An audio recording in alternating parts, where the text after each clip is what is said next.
Welcome to the GSB, Tekedra. Thank you. Thank you. What a warm welcome. Thank you so much. I know a lot of us in this room probably took our first Waymo ride when we moved here for business school. What do you remember about your first Waymo ride? What I remember most is because we had this vision that we would transport people safely from point A to point B with no one behind the wheel. The question in the back of my mind always was, what would it take for people to trust technology? Given that every person I'd ever met would say to me, my cell phone constantly drops. How is this gonna work? And so what was in the back of my mind when I got into the car the first time was, what are all the ways this is not like the technology that we've come to rely on, whether we view it as reliable or not, and how can those attributes become what we really emphasize? And so as I sat there, I just felt like a student of the experience. Like, what can I learn? What can I glean? What did I feel nervous about? You know, my mom was not, when I told her I was thinking about going to Waymo, my mom was like, honestly, it sounds crazy. Like, I understand what you do now. I understand what these companies do. Who is going to get in those cars? Yeah. And so I really also thought about the question of, like, how safe did I feel? Mm-hmm. And of course I felt safe, and the ride was, uneventful. And so it really became the beginning of this question and pursuit around how do we get other people to understand that? Yeah. I can relate to that feeling of being a little bit nervous my first ride. Something I remember about my first ride is that instinct I had when the ride was over to say thank you to the driver, but there was no driver. So I awkwardly said thank you to the car instead. So good. So it feels really meaningful that you're here with us today, Tekedra, and we can say thank you to you. Oh, that's so nice. For helping to build such a transformative piece of technology. Thank you, thank you. And I love that you say thank you to the car. I mean, I do love, it's like, thank you, Waymo. I do that every time. It's just because we were raised with good manners. Sure, That's all. sure. Well, I want to start where your story begins. You were born in Mississippi and raised across the South. What did your early life, how did that influence your sense of ambition? I think, it's funny, living in California, a lot of people say to me, gosh, I never meet anyone from Mississippi. And I think, obviously, I was sort of in it, so I didn't know. But one of the things I've really, really grown to appreciate is the sense of family and community. The way my grandmother would say it is, you know whose you are and you know who you are.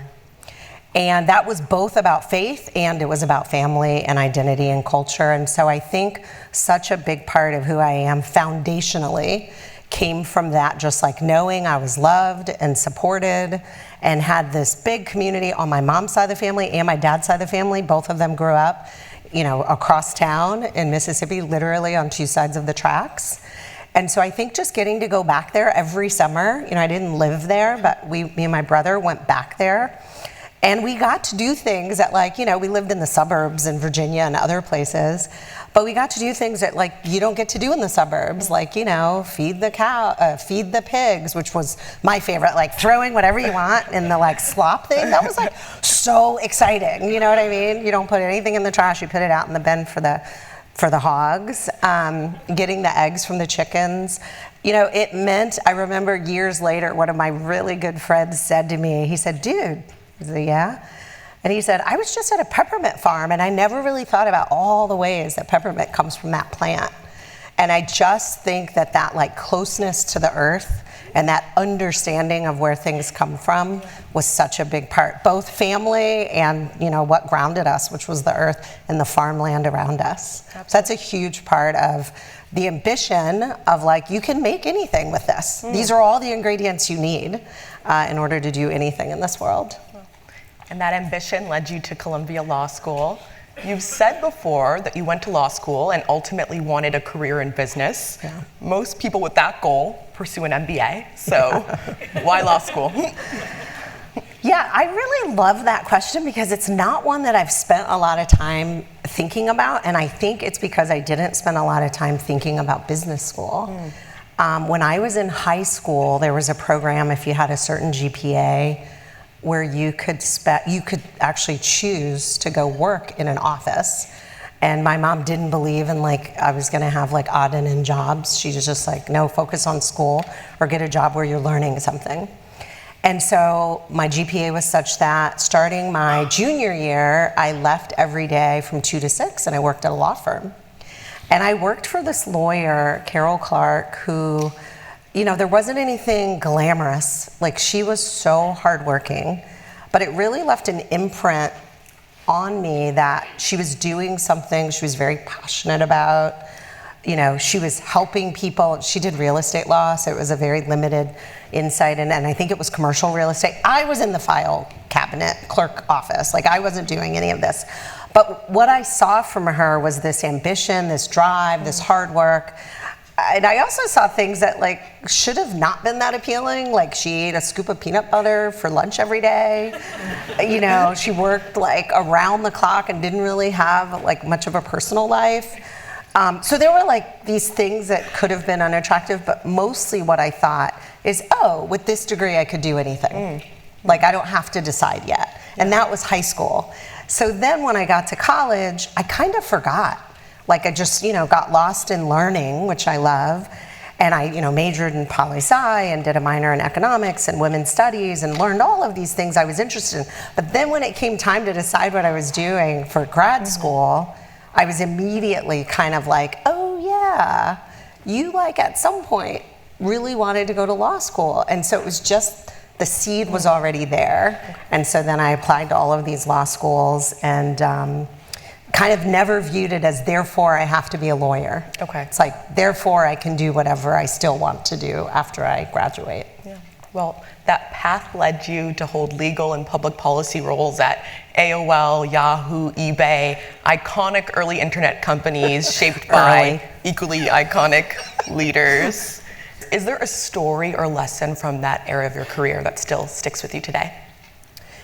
It might be hard to imagine this depending on what era you grew up in this technology evolution, but I graduated law school in '96, which happened to be the year of the 1996 Telecoms Act. And so what did that mean? It meant, just like students right now who are graduating in this AI era, like, I had a front seat in this new thing that was happening, which is the internet, and like trying to figure out what it would mean. And if you can believe it, like back then, some of the biggest, most complex issues were, you know, if you made a TV show for distribution on a cable channel, what are the laws and regulations that will allow you to transmit that copyright onto this thing called the internet? This was like before streaming services.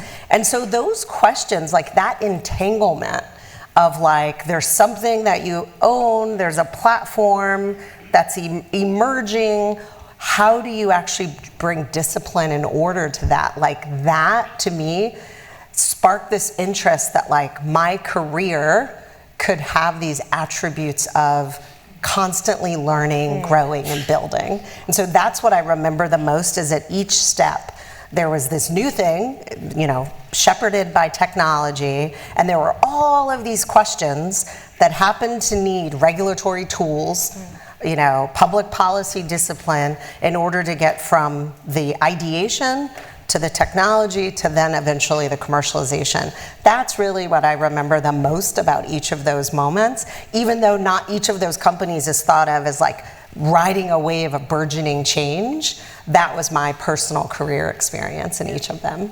So finding ways to learn and grow, solve complex problems, and see where you could also add value. Yes. And then in 2017, you decided to join Waymo, going from companies with millions of users to one that had no guarantee its product would work at scale. Yeah. Lawyers are trained, or even not at scale. Lawyers are trained to hedge risk, Tekedra. Yes. And here you were, taking a pretty big one. Yeah. What made you willing to take that bet? So back in the day at Yahoo acquired this company, Tumblr. One of my side things that I really like is inspirational quotes and sayings and personal development. And so I keep a Tumblr blog off on the side, and it's full of beautiful images and sayings. I still have it. Actually got my like you've had your blog for however many years, anniversary notice recently. But one of the sayings I look at so much that comes up in so many contexts is like, if it doesn't terrify you, it's probably not worth it. And there was really something about when Waymo first started recruiting me, the person who was recruiting me has become a friend, but when she first started recruiting me, I was like, oh yeah, no, that sounds super interesting for someone else. And I gave her names and I went, back to work. And she called again and she called again. And so we ended up in a conversation for a year.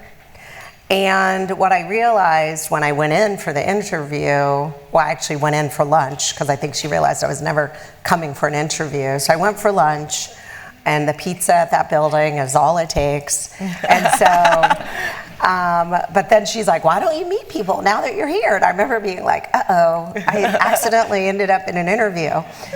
But mostly what I realized is I hadn't actually given myself the opportunity to be in a place that was genuinely a moonshot. And this is that lawyer part of me. Like, certainty and clarity was not part of what I worked on, but it was very much a part of the career choices I was making. I knew how to be an A student. I knew how to be studious and do a good job. I knew if I went to a place that was, on the public markets, I knew how their stock performed. I knew what my compensation was. And so all of the certainty had always been in those choices, not necessarily in the business side. For the first time, this was going to be me kind of saying, this is an opportunity, and I don't mean, for me, abundance. I mean abundance in an environment where what would you do if all you had to do was take this technology and solve a challenge facing humanity? Like, who would you be in that circumstance of abundance? And so that, for me, is what I had to realize was really the thing I'd never done. It was the thing I'd never imagined. Therefore, I didn't even realize I wasn't doing it yet. And so that was the leap for me, it wasn't about the risk of the business. It wasn't about the massive change in compensation that going to a startup is.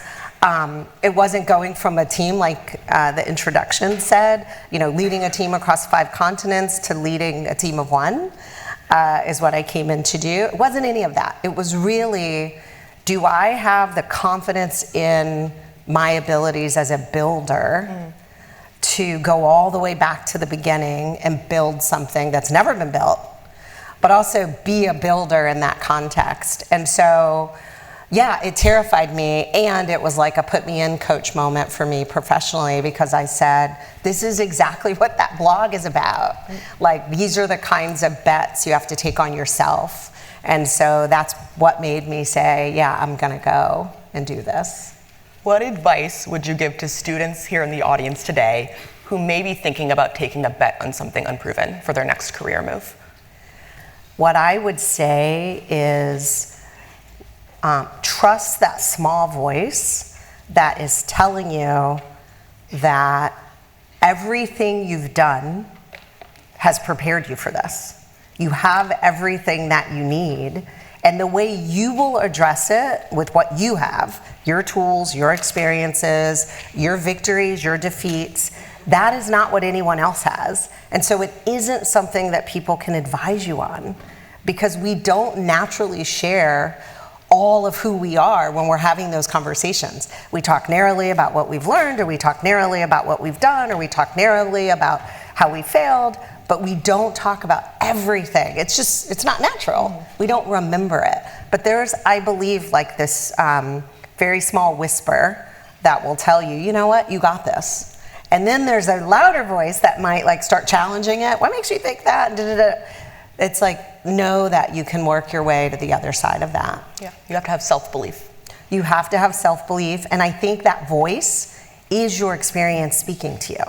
Like, you have, it's just like when we hire someone at the company, it's very easy. You hire someone, they're a, let's say senior manager, and they're doing a product role.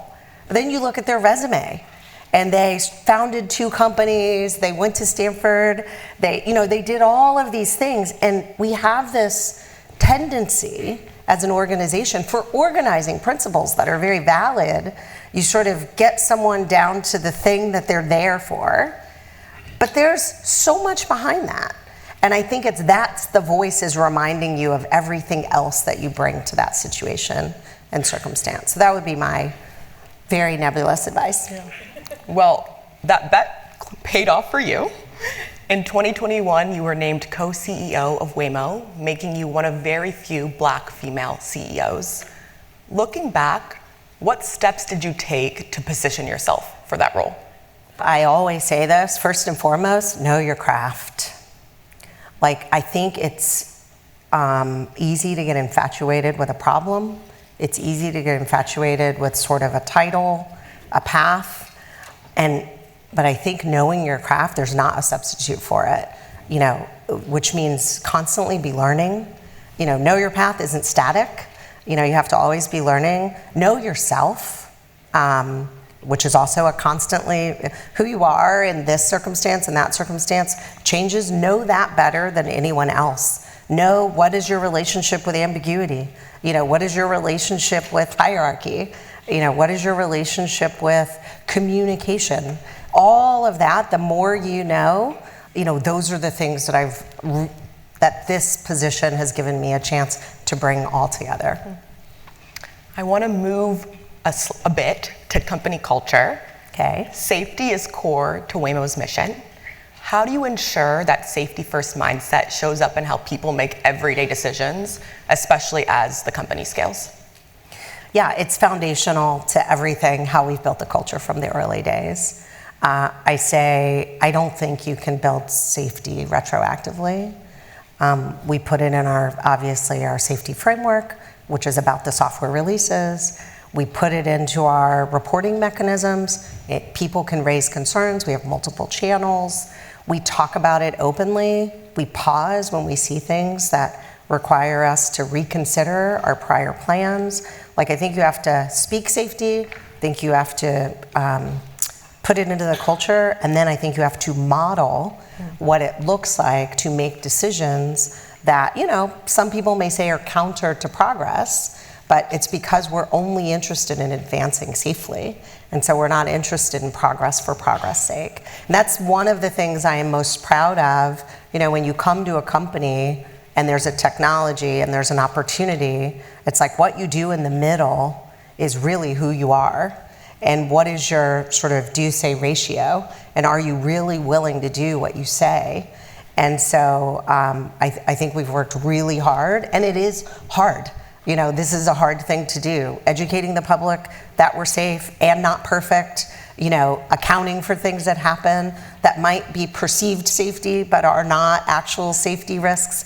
All of that's a really complicated conversation to have with the public while having the cars on the road. And I think it's not for the faint of heart. And it also isn't for someone who doesn't believe that technology companies should be held to account. What does safe enough really mean in this industry? So I think safe enough isn't good enough. I don't know what that means. I think, we have to improve the status quo. 1.2 million people killed globally on the roadways is unacceptable. And it's unacceptable because we can do better. Mm-hmm. And so, right now we're showing a 13 times reduction in these serious injury causing crashes. That sort of that bar at Waymo, that we can perform that much better than humans in the same places where we are driving, for me, takes the conversation from what's safe enough to whether or not saving lives is urgent. And to me, this is about, we've been rigorous, we've built the Waymo driver, we've been cautious, we've metered our scale and rollouts, and now we really feel that there's an opportunity for us to treat this like saving lives is urgent. And so safety is foundational, safety is aspirational, but it shouldn't actually be a floor, and it definitely shouldn't be a race to the bottom. Yeah, absolutely. External dynamics are also really important here. Waymo operates in a heavily regulated space where progress depends on governments, regulators, and building public trust. This is something that people here in the audience today may have to navigate at some point in their careers. How do you think about bringing stakeholders along and building something with you that doesn't fully exist yet? I think one of the early days, if I had had this conversation with you, it's kind of funny now when I think about it.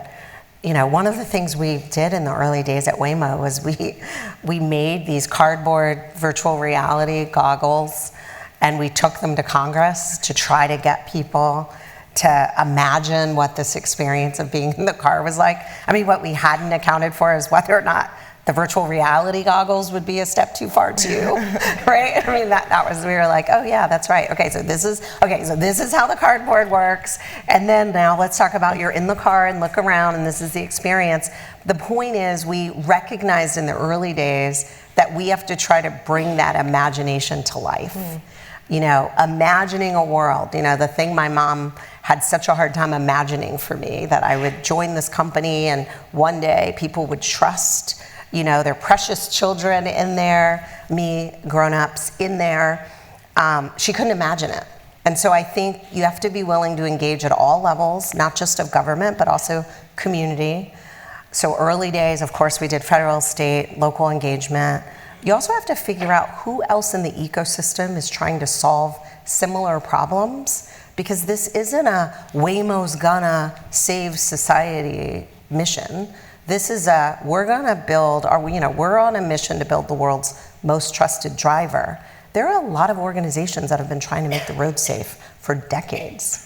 And so we partnered with many of them, you know, Mothers Against Drunk Driving, National Safety Council, the list goes on and on and on. And then there are a number of organizations who've been, you know, trying to manage taking keys away from elderly populations, you know, vision impaired children, children with epilepsy, all of these ailments that mean that on your 16th birthday, you have no more independence than you did before your 16th birthday. So us going out and partnering with those organizations gave us the chance to authentically and organically root for the same thing, which is another option, an option that's safe, an option that increases independence. So I think really thinking about the landscape, what's the problem you're tackling, who else has been trying to tackle it, and how could this technology shed a new light so they don't have to be like technologists or focused on AI, they just actually get to benefit and their causes get to be accelerated by your inventions. And so that's the way that I've thought about it. It's an entire flywheel. And I think it's important because then as things happen, those are the folks who come out on our behalf and say, this is important, we need this, we want this. And we're experiencing that now, and we've been experiencing it for the last 5 years. Yeah. But then there are also moments when the trust you're building comes under spotlight. Just last week, Waymo issued a recall after a vehicle drove into a flooded roadway and was swept away. Yeah. How do you think about, as a leader, navigating scrutiny, navigating crisis, but also maintaining public trust in your product?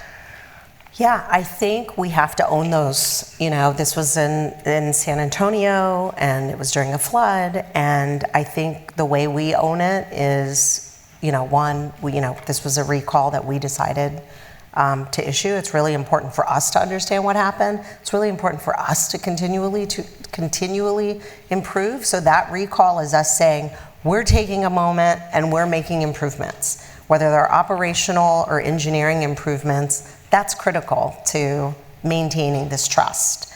You know, we think of ourselves as having an agreement with the communities in which we operate that we will do what we say and things will happen. It will not be perfect. So that's one. Obviously working with regulators, you know, a recall, you know, NHTSA governs recall, so engaging with them quickly, transparently, and proactively is really important to us. And then when the news is kind of out there, making sure that we're shaping that story and so that it's not told that, you know, we have no idea what's happening or why this happened or anything like that. We really want it to be understood that we recognize exactly why this happened and what improvements are needed and that we're making them. Another challenge to your business is scale and sustainability. Your competitor Tesla has chosen a very different model than Waymo. They sell cars to consumers for as low as $37,000. You can buy a self-driving subscription add-on, versus Waymo owns and operates its own fleet with cars costing upwards of $100,000. How do you think about those two very different models as you consider Waymo's path to profitability? Yeah. So we are building the driver. We are not building vehicles. And this is why we want to be the world's most trusted driver. That Waymo driver has already seen a life across multiple vehicle platforms.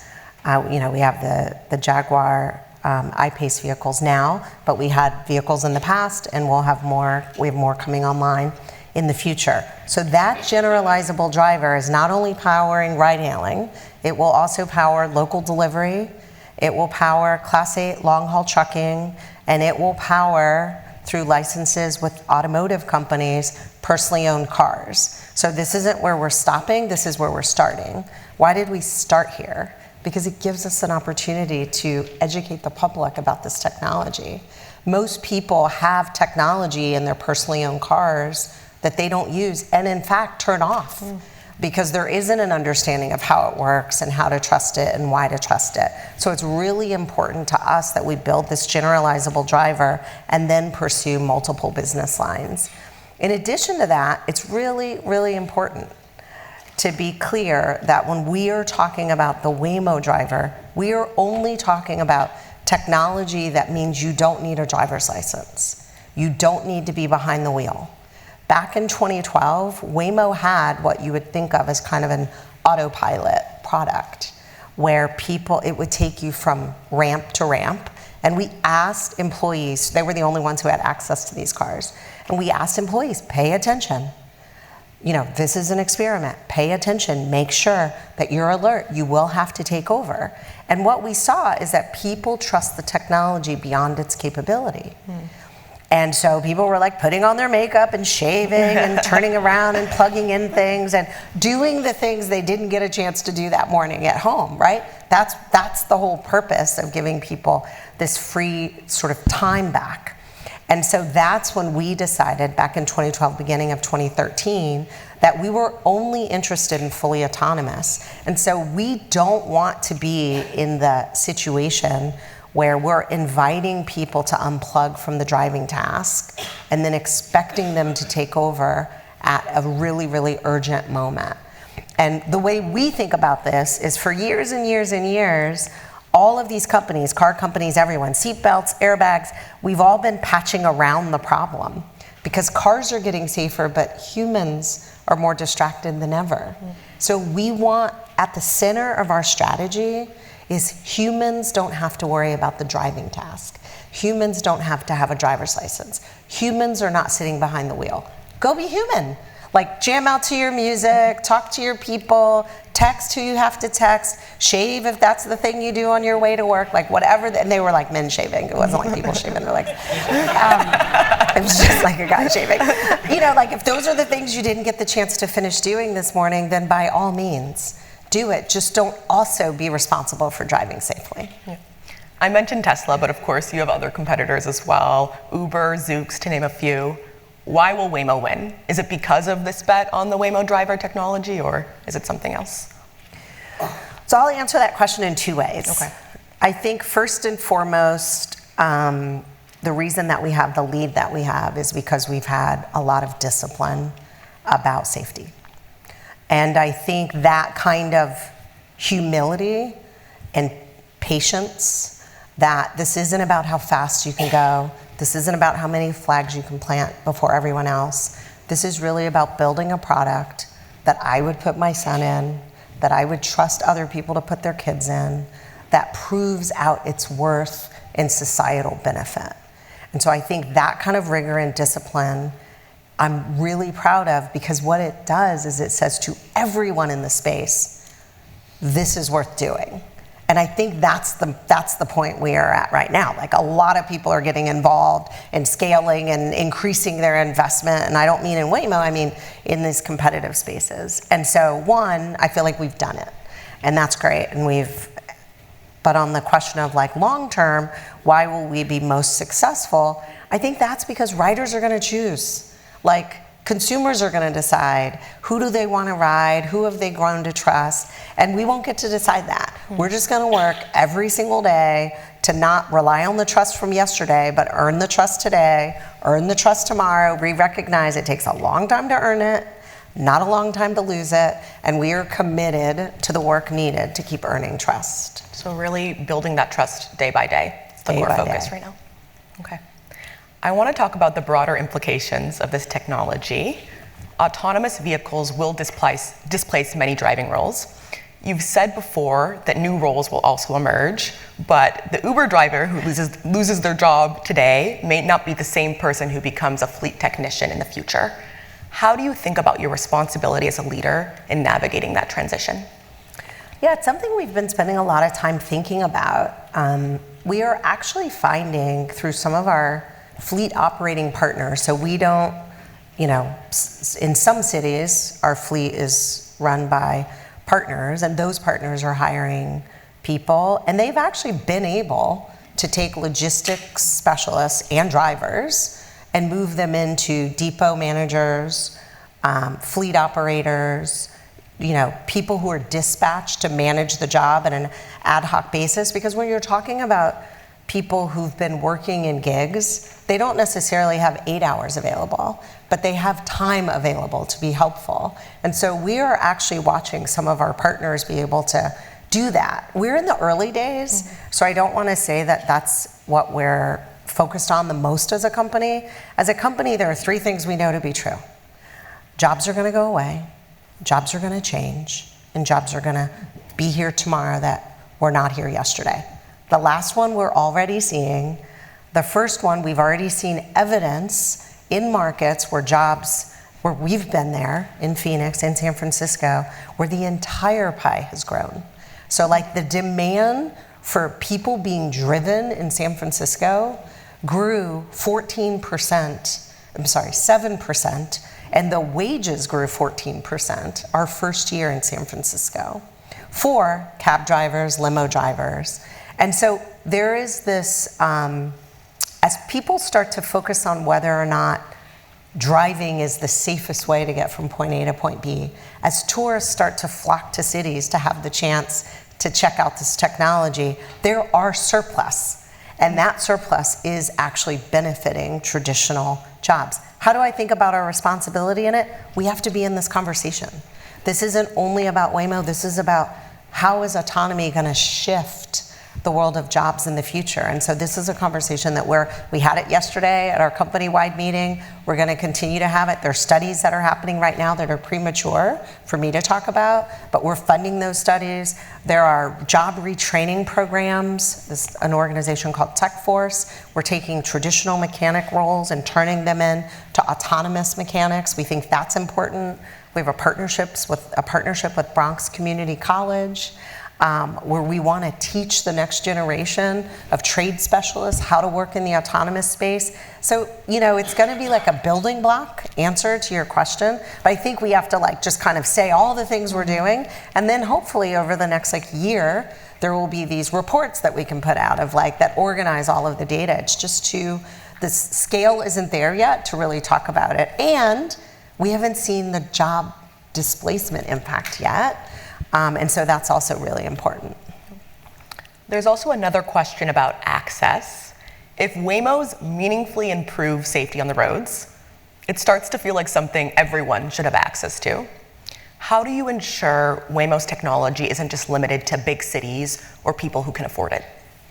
Yeah, that was something we really thought about early days. So when we launched in San Francisco and Los Angeles, we sought out, because in those days we didn't go direct to public, we went sort of through early riders. And so we sought out a host of diverse transportation need use cases. And as a result, we ended up with a diverse socioeconomic, racial, location, early riders, and we took that feedback. And one of the things we learned in that was people would really find it useful if Waymo and transit operators had a closer tie. And so in Los Angeles, when we launched, we actually provided a credit for people who are coming from public transit into a Waymo or vice versa to be able to save on their Waymo rides. And so again, like, we are interested, because this is about discovery and learning, and we have to make sure this technology improves on what exists, isn't just replicating what exists. There's no reason for us to be here if that's all we're doing. And so we feel like one of the ways we earn trust is by listening to communities. How have you been left out of the transportation network? How might we improve that? Not by replacing transit and all of this, no, by partnering with them to make sure that we're meeting the needs, that we're getting further out. You know, from the center cities, some people are like, it's just so congested, I'll always be late to work, I work at the hospital, I work overnight. Fine. Let's do a partnership where we do pickups outside of the city and drop-offs outside of the city, and then people take public transit to the hospitals in the city center. So these are the conversations that we're having. We don't have all the answers. We receive those answers from the communities in which we operate. In your view, what is the single biggest obstacle to widespread autonomous driving in the United States? In the US? I think, always the question is the technology ready? And so if you're talking about cities that have heaps and heaps and mounds of snow, some significant part of many months of the year, I don't think that, certainly for the Waymo driver, we're at the early part of deploying in cities with that kind of snow. I think that's one. Second is the regulatory framework. If the driver can work, then has the municipality actually figured out how they want to regulate the technology? And I think that's in a lot of cities where we technologically could launch and aren't, it's because the regulators aren't ready. And in other cities, it's because there's a weather pattern of some sort that we need to continue to work on. Before we get to hear from our student audience, I have one more question for you. Okay. You have a teenage son who recently got his driver's license? I do, yes. That's not the question. I was like, that's an easy last one. I'll take it. If Waymo accomplishes its mission, what will the world look like in 10, 20, 30 years? Will teenagers still be learning how to drive? If it's my son, the answer is yes, because he really wanted to. He knows Waymo. He loves Waymo. And I think it's really exciting to think about driving when you want to, as being when you drive. You drive when you want to. You drive when you're on your way to a happy family vacation, and there's luggage hanging off of every part of the vehicle. But I think in a 10 to 20 year horizon, people have decided if they want to keep driving or if they want to buy cars that drive them. Because the Waymo driver, as I mentioned, will have this opportunity to be in cars. And for people who never want to drive, I still hope that people will take rideshare or ride hailing like Waymo, because it still won't make a lot of sense for city centers to be congested with cars that just sit in garages all day. This technology gives you the chance to be dropped off and for that vehicle to make its way back and to come back and get you. And so my hope is that we'll see cities with more green spaces, more convening spots, which will hopefully make them feel more like cities and communities and less like, concrete jungles. And that means transportation planners will take millions, tens of millions of dollars and redeploy them into other really important services for people, which, sort of lifts the tide of everyone in those cities. And so I just hope there's a reimagination. And I can only hope, because this isn't my side of the line, right? Like, this is for cities to really start to, invoke their own imagination about that future. And we're partnering with them on it. And we think it could be really exciting. Absolutely. Well, definitely given us all something to think about, and we'll stay tuned, Thank you. and see what happens. Yeah. Okay, and with that, we'll turn to questions from the audience. Awesome. Hi, Tekedra. Hi. I'm Blake. I'm a second-year business student. And I gotta say, as a car nerd, this was the best view from the top I've been to, so thanks for being here. Thank you. I wanted to ask you about the technology that underpins the Waymo driver. Yeah. So it feels like Waymo's made an implicit bet that LiDAR is necessary to sort of use autonomous driving safely, and Tesla's made a bet that you can achieve that safety with cameras. And I'm curious, given that with the 6th gen Waymo driver, you cut the number of cameras in half, like 29 to 13, but you only went from 5 LiDAR to 4, how we should expect to see Waymo's tech suite evolve over time, and what it means for maybe the future where we could use this on a passenger vehicle. Yeah, thank you. What a great question, and I love that. For us, we think that we are the only company that's been able to achieve this over the last 5 years. You know, it was October of 2020 that we removed the human from our fleets. And we strongly believe that where technology was at that time, the only way to have gotten there in 2020 is with LiDAR. And to have done so with the safety results that we care about. So really the question as I think about it is like, do we have to stay on that path in the future? Maybe not. But now our world model has all of that data in it. And so do we fundamentally believe that there's no reason to short circuit the type of data that's in your model that's going to inform this technology as it drives on the roads? Yeah, there's no reason to short circuit that. And so we feel strongly that that was the right bet, exactly what you said. When you see these changes, it isn't because we're making these kinds of, we are trying to make sure we're costing down the product and that the capability is staying the same. When we think about the future with personally owned cars, this will be integrated into the vehicle, totally different than what you're seeing now. You know, people are like, I don't want to own one of those. Other people are like, I want a Waymo right now. People will have all kinds of preferences, and we have to think about that future. But these are laser-focused safety. That sounded like a pun. It wasn't. It's like a dorky AV pun. Sorry, but you know, just to be clear, we use LiDAR, camera, and radar. Sounds like you already know this. So it isn't just a bet on LiDAR. It's a bet on a multimodal, multi-sensor system. And I see, and I hear, and I smell, and I taste, and I touch. And we just don't think there's any reason to eliminate those in these early days. Thanks for your question. Hi, Tekedra. Hi. Thank you for speaking with us today. Thank you. Waymo's safety data is compelling, and especially in dense cities. But also, as someone from the South, I know trust is often cultural and emotional. And my family also thinks I'm a little crazy when I ride Waymo. So beyond the numbers and the stats, what do you think has to happen for Waymo to earn trust from communities that are a bit more skeptical of tech companies and autonomous driving?